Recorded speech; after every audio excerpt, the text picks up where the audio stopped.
This is Nathan Weiss, my audio recording for 2207 secondary assessment.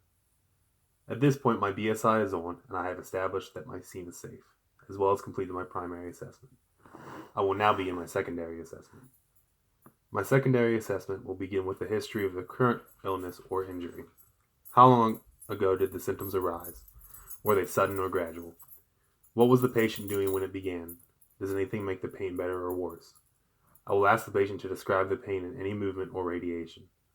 What is the severity of the pain on a scale of 1 to 10, and is it constant or variable? Once I have a thorough history of the present illness, I will obtain a past history using the sample-HER method.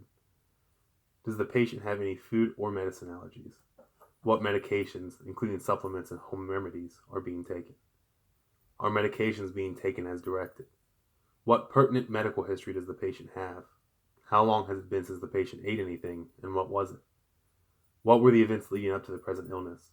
Does the patient have any alcohol, drug, or tobacco habits? What kind of environment does the patient live in?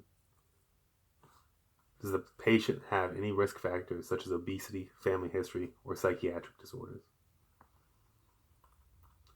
I will now perform a more thorough physical assessment, working in a head-to-toe direction, provided that the patient is an adult. I will check the head, eyes, ears, nose, and throat for any abnormalities that may imply a CNS, insult, or traumatic injury. I will check the neck for JVD, a midline trachea, and reassess for cervical spine injury. I will check pulmonary function by assessing lung sounds through the chest and back. After auscultating lung sounds, I will do the same for heart sounds. I will then check pulse motor sensory in the hands and feet, as well as looking for adequate capillary refill and pedal edema. I will then take a set of vital signs, including temperature, blood pressure, pulse, respiratory rate, and pulse oximetry.